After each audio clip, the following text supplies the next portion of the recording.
టాలీవుడ్ సినీ ఇండస్ట్రీలో ప్రస్తుతం సినీ కార్మికుల సమ్మె జరుగుతున్న నేపథ్యంలో ఎంతో మంది నిర్మాతలు ఈ విషయంపై స్పందిస్తూ వారి అభిప్రాయాలు తెలుపుతున్నారు.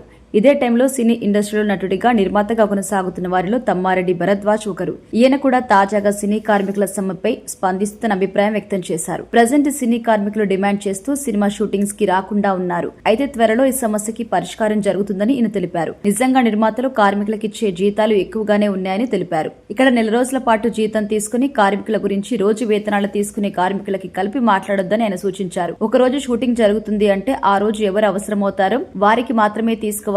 ఇలా తీసుకోవడం వల్ల బడ్జెట్ తక్కువ అవుతుంది అని తెలిపారు. ప్రొడ్యూసర్లంటే దేవులతో సమానమని, వారు లేకపోతే కార్మికులు కూడా బ్రతకరని తెలిపారు. బీడీ కార్మికులు వ్యవసాయ కూలీల మాదిరిగా సినిమా కార్మికులకు కూడా ప్రతి సంవత్సరం ఇండెక్స్ ప్రకారం కొత్త వేతనం పెంచాలని సూచించారు. ఈ సమావేశంలో భాగంగా ఆయన మెగాస్టార్ చిరంజీవికి సంబంధించి విషయాల గురించి మాట్లాడారు. ప్రజెంట్ ఇండస్ట్రీలో స్టార్ హీరోస్ అందరూ కూడా భారీ స్థాయిలో రెమ్యునరేషన్లు తీసుకుంటున్నారు. కొంతమంది హీరోలు 100 కోట్లు కూడా తీసుకుంటున్నారు. అయితే చిరంజీవి కూడా ఒక్కో సినిమాకి సుమారు 60 కోట్ల వరకు రెమ్యునరేషన్ తీసుకుంటున్నారు. ఈ విషయం గురించి తమ్మారెడ్డి మాట్లాడుతూ ప్రస్తుతం చిరంజీవి తీసుకుంటున్న రెమ్యునరేషన్ ఆయన 40 ఏళ్ల సినీ జీవితంలో సంపాదించిన దానికంటే చాలా ఎక్కువ అంటూ మాట్లాడారు. తన సంపాదన కంటే చిరంజీవి ప్రస్తుతం ఒక్కో సినిమాకి భారీ స్థాయిలో రెమ్యునరేషన్ అందుకుంటున్నారు అంటూ ఈ సందర్భంగా తమ్మారెడ్డి తెలిపారు. ప్రజెంట్ తెలుగు సినిమాలు పాన్ ఇండియా స్థాయిలో ఎంతో మంచి ఆదరణ సొంతం చేసుకుంటున్న నేపథ్యంలో హీరోస్ రెమ్యునరేషన్ కూడా భారీగా పెరిగిపోయిందని తెలుస్తోంది. ఇలా అధిక రెమ్యునరేషన్లు పెంచడం కూడా నిర్మాతలకి ఇబ్బందికరంగానే మారుతుందని తెలిపారు. ఇదే విషయం గురించి కూడా కార్మికులు హీరోలకి 100 కోట్ల రెమ్యునరేషన్ ఇస్తున్నారు, మాకు చాలని జీతాలు ఇస్తున్నారు, తమకు 30% పెంచితే